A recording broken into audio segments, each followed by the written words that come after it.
함께 나누실 성경 말씀 신약성서 야고보서 5장 13절에서 20절의 말씀입니다. 신약성서 375면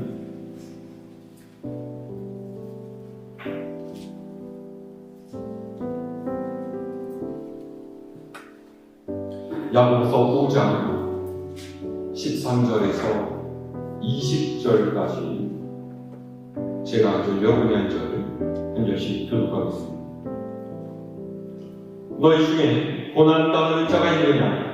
그는 기도할 것이요 즐거워하는 자가 있느냐? 그는 찬송할지니라. 너희 중에 형제자가 있느냐? 그는 그의 성도를 사랑하시고 그를 이내 이름으로 그를 위하여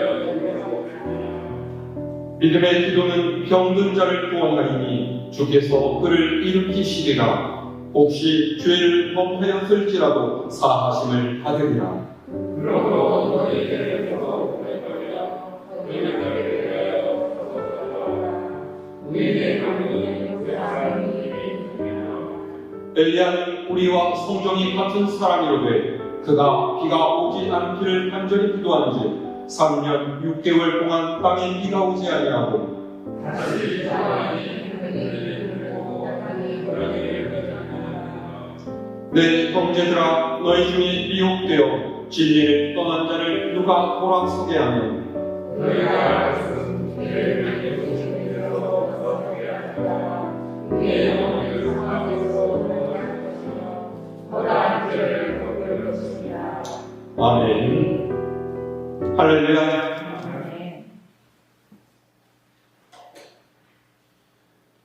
오늘 읽은 야고보서의 말씀은 예수님의 동생이자 초대교회의 장로였던 야고보가 믿음의 형제들에게 보낸 편지입니다. 이 야고보서의 전체 주제를 말해보라면 그리스도인에게 있어서 믿음이란 무엇인가, 또 믿음으로 산다는 것은 어떤 것을 뜻하는가, 그것에 관한 것이라고 할 수가 있습니다. 아마도 야고보서를 우리가 읽을 때에 가장 먼저 생각하게 되는 것은 행함이 없는 믿음은 죽은 것이다. 그렇기 때문에 믿음은 반드시 행함과 동반되어야만 한다라는 말씀일 거예요. 하지만 야고보서가 단지 믿음과 행함에 관해서만 이야기하고 있는 것은 아닙니다. 오늘의 말씀은 인내와 기도에 관해서 이야기하고 있죠. 그 당시 많은 핍박과 고난 가운데 있었던 그리스도인들에게 야고보 장로는 천국의 소망을 가지라고 이야기합니다. 그러니까 믿음으로 산다는 것은 결국 이 광야 같은 세상에서의 시간을 어떻게 잘 인내하고 견디어 내느냐의 문제라는 것이고요. 하늘의 소망을 기도로 붙들라라는 얘기입니다. 그래서 쉽게 말해 믿음으로 산다는 것은 기도의 사람이 된다는 것이다. 이렇게 이야기하고 있는 거죠. 오늘 읽은 말씀에서 야고보 장로는 세 가지 경우를 들어서 너희는 기도해야 한다라고 이야기하고 있습니다. 자, 우리 13절의 말씀을 다시 함께 읽어볼까요? 13절의 말씀 시작. 너희 중에 고난 당하는 자가 있느냐? 그는 기도할 것이요 즐거워하는 자가 있느냐? 그는 찬송할지니라. 아멘. 첫 번째로 사람이 고난을 당했을 때에 해야 할 가장 중요한 믿음의 행동은 바로 기도하는 것이다 라고 해요. 기도는 내가 믿고 의지하는 하나님께 나의 힘과 멍에를 맡겨드리는 믿음의 행동입니다.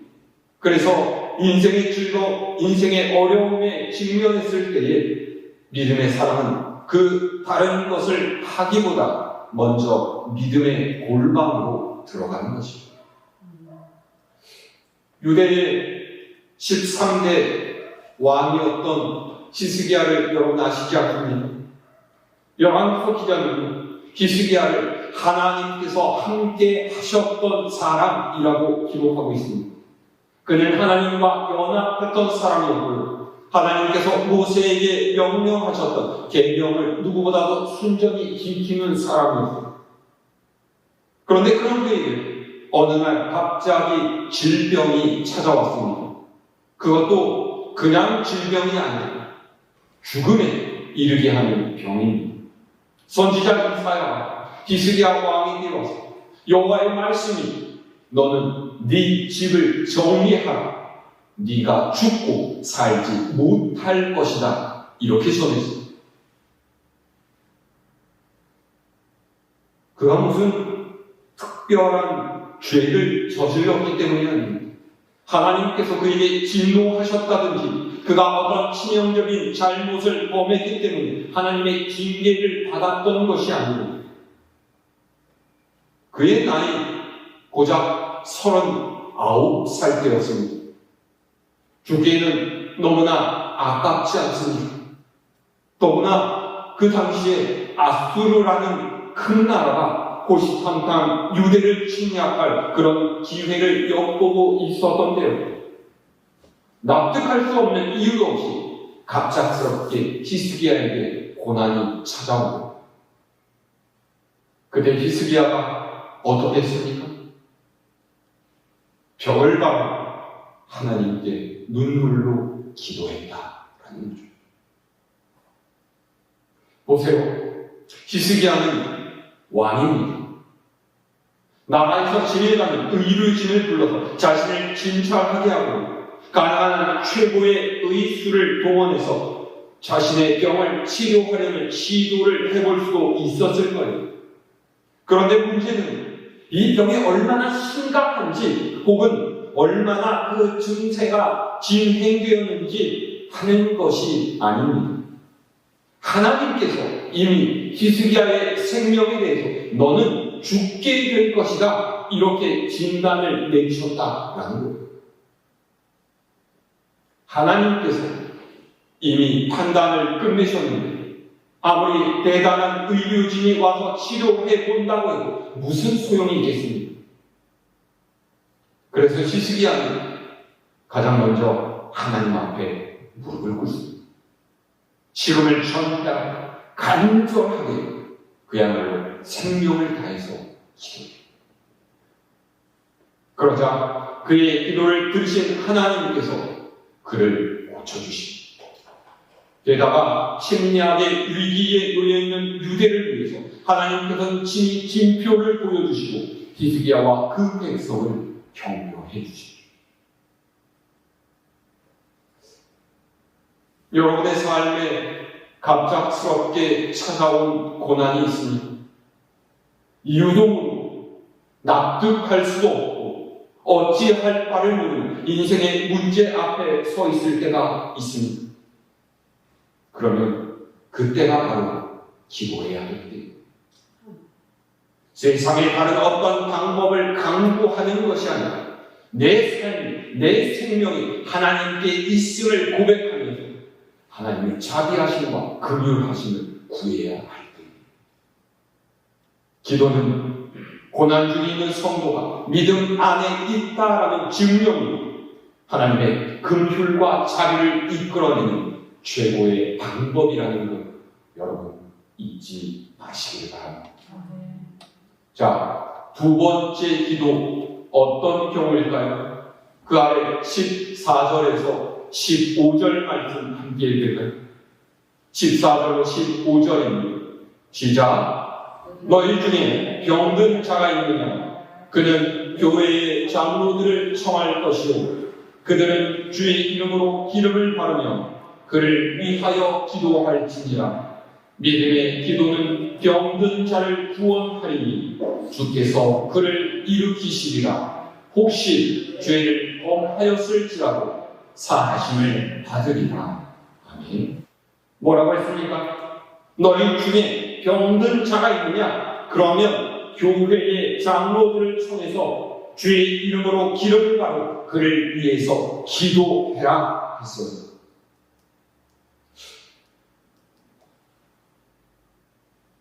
예전에는 안 그랬던 것 같은데 요즘에 교인분들에게 좀 특이한 것이 자기 병을 숨기시는 분들이 많아졌다는 거예요. 주일 예배를 드렸는데 평소에 꼬박꼬박 예배 참석하시던 분이 교회에 안 오셨어요. 그럼 이제 걱정도 되고 궁금해서 나중에 전화를 드려보면은 한참을 머뭇거리시다가 병원에 입원했다든지 이미 수술을 받고서 요양 중에 있어서 교회에 못 오셨다라는 그런 분들이 있어요. 그러면 제가 묻죠. 아이고, 권사님, 왜 저한테 얘기하지 않으셨어요? 제가 진짜 알았더라면 찾아뵙고 기도해드리고 교인들에게 알려서 함께 기도했을 텐데. 그러면 하시는 말씀이 아이고 목사님, 이런 일로 교회에 폐를 끼쳐도 되겠습니까?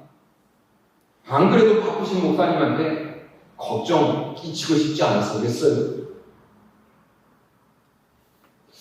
이 대답이 어떻게 보면 이해가 되는데 어떻게 보면 이해가 전혀 되지가 않습니다. 교회는요, 서로 힘을 합쳐서 각자의 약함과 부족함을 믿음으로 이겨내기 위해서 세워진 공동체입니다. 어렵고 힘든 상황에 있는 믿음의 지체를 돌보는 것이 마땅히 교회가 해야 할 일이다라는 거죠. 그래서 병은 자랑하라, 이런 말도 있지 않습니까?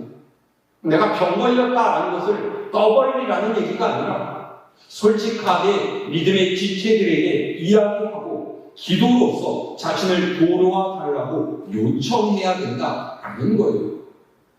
한 사람이 기도하는 것보다 2사람, 3사람, 10사람 함께 기도하는 것이 훨씬 더 하나님께서 잘 들어주시지 않겠습니까? 특별히 야고보 장로는 교회의 장로를 통해서 상담을 받고서 함께 기도하기를 신쓰라고 합니다. 왜 교회의 장로들을 통해서 기도를 받으라고 했겠습니까? 여기서 교회의 장로들이라면 그 교회 공동체의 영적인 지도자를 상징한다라고 볼 수가 있습니다. 장로는 교회에 오래 다니고 나이가 어느 정도 들었기 때문에 되는 것이 아닙니다. 인기 있고 일 잘하고 교회의 재정적인 부담을 어느 정도 받아 안을 만큼 부유하기 때문에 장로 되는 게 아닙니다. 무엇보다 장로는 믿음의 사람들에게 신앙의 본보기가 되어야 하는 사람. 그런 영적 지도자에게 기도라는 것 아주 기본적인 필수적인 조건이 아니겠습니까? 사도행전 6장에서 초대교회에서 집사를 뽑는 이야기가 나옵니다. 그런데 거기에서 이야기하는 것이 무엇이냐? 단지 일을 잘하는 사람이 아니라 먼저 신앙의 기본과 영성이 되어 있는 이들을 구별하라고 하는 거예요. 근데 이 구절에서 중요한 것은요, 장로를 통해서 기도해라 라는 것이 아닙니다.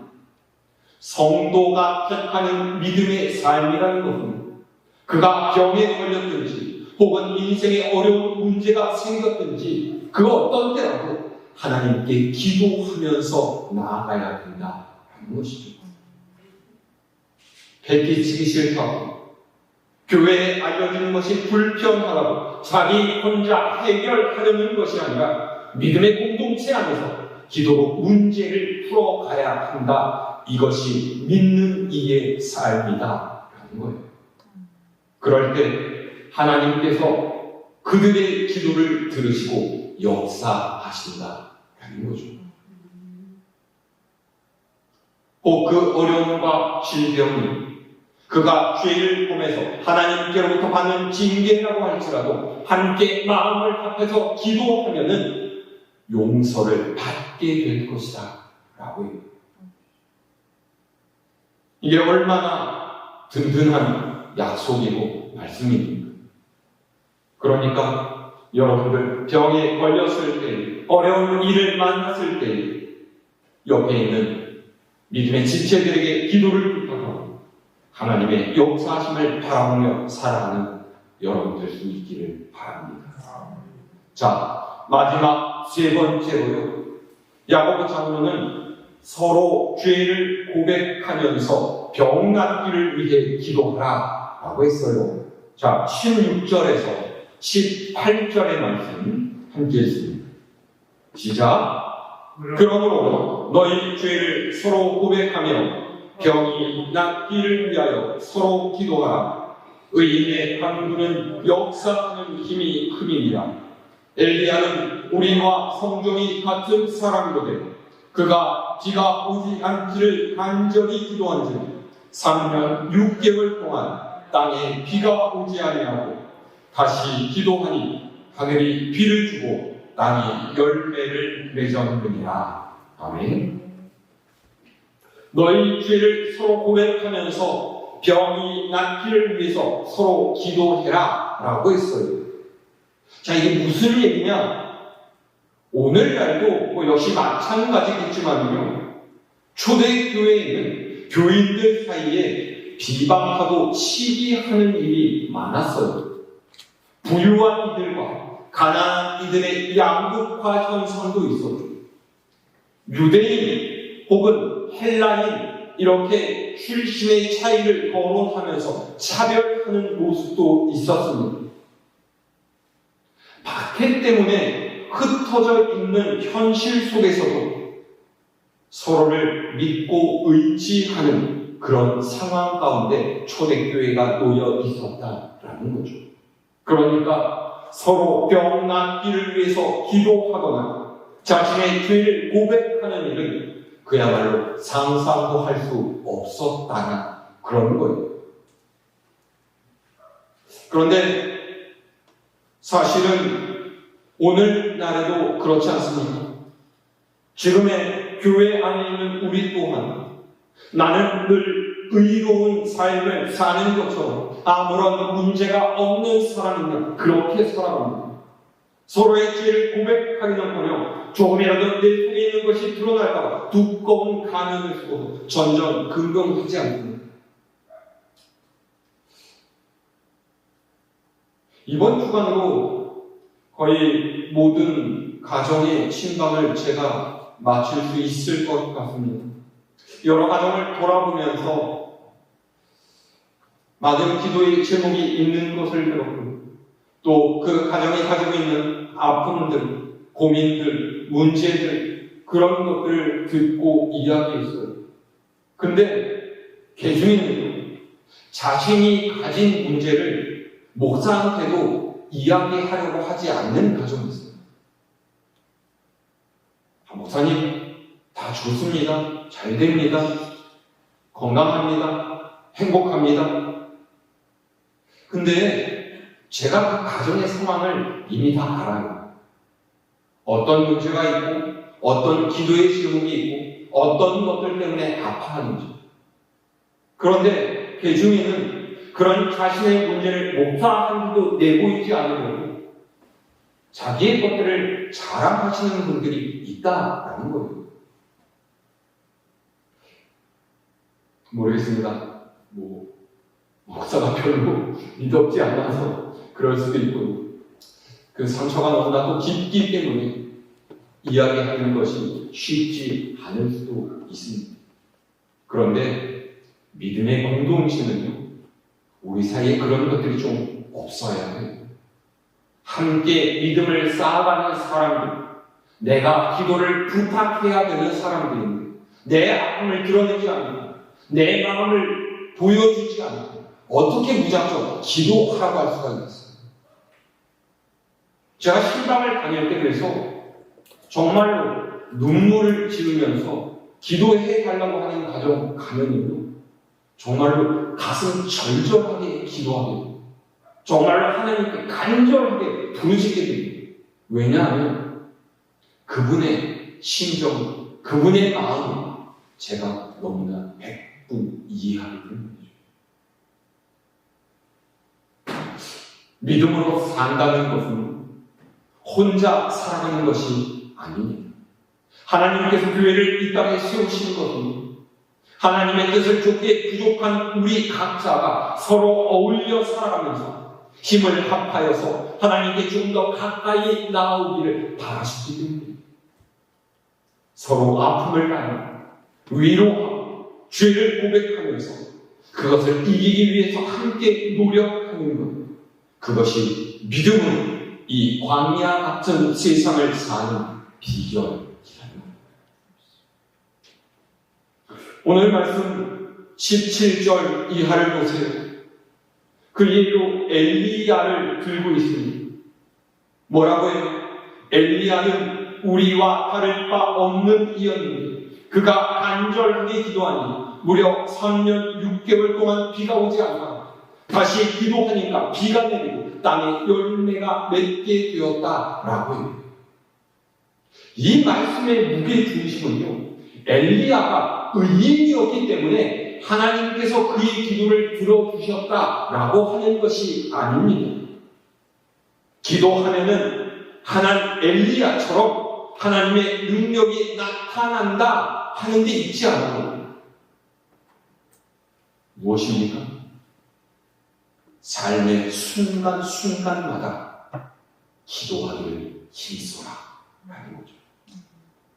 네 삶에 무엇인가 막힌 것이 있고 답답한 것이 있고 네 힘으로 어려운 일들이 있고 환난과 궁핍과 질병 때문에 곤고함을 겪고 있을 때 세상의 그 어떤 것으로 그것을 해결하려고 하지 말고 먼저 하나님 앞에 무릎을 꿇고 기도하는 사람이 되라 라는 얘기예요. 하나님을 도우심을 구하는 인생이 바로 믿음의 삶이다 라는 말씀입니다. 여러분, 무엇보다도 기도에 힘쓰시는 여러분들이 되시기를 바랍니다. 우리가 하나님의 능력을 힘입고 그로써 세상의 어려움을 이길 수 있는 가장 강력한 무기는 바로 기도입니다. 기도하는 이는 절대로 쓰러지지 않고 날마다 소망 가운데 살아갈 수 있다는 것 여러분 잊지 마시기를 바랍니다. 자, 우리 마지막 19절에서 20절 말씀 읽어볼까요? 19절로 20절까지 시작. 내 형제들아, 너희 중에 미혹되어 진리를 떠난 자를 누가 돌아서게 하면 너희가 알 것은 죄인을 미혹된 길에서 돌아서게 하는 자가 그의 영혼을 사망에서 구원할 것이며 허다한 죄를 덮을 것입니다. 아멘. 야고보 장로가 믿음의 삶을 나누면서 가장 마지막으로 시선을 옮기는 곳은 개인이 아닌 교회 공동체입니다. 교회가 믿음을 실천하는 방법이 무엇이냐 하는 것입니다. 여기서 이단과 거짓 진리에 미혹되어서 하나님을 떠난 이들에 대해서 이야기를 하고 있습니다. 초대교회가 세워졌던 당시에는 수많은 이단과 거짓 선지자들이 활동하면서 교회를 분열시키고 믿는 이들을 하나님께로부터 멀어지게 했었죠. 근데 사실 이것이 초대교회 때만 그렇겠습니까? 우리가 살고 있는 지금 이 시대에도 별의별 이단들과 사이비들이 교회를 무너뜨리려고 하고 믿는 이들을 깨어나기 위해서 수단과 방법을 가리고 있지 않습니다. 그러면 야고보 장로가 그의 이야기 가장 마지막에 거짓 진리에 미혹되어서 떠난 사람들의 이야기를 하는 이유가 무엇이겠습니까? 우리가 믿음의 삶을 살아간다라고 하는 것은요, 나 혼자 잘 먹고 잘 사는데 이유가 있지 않다라는 거예요. 다른 이들 필요 없고 나 혼자 잘 하면 된다. 다른 사람은 신경 쓸 바 없이 나만 좋으면 된다라고 하는 이는 뭔가 문제가 있는 인생입니다. 하나님께서는 우리를 그렇게 창조하지 않으셨어요.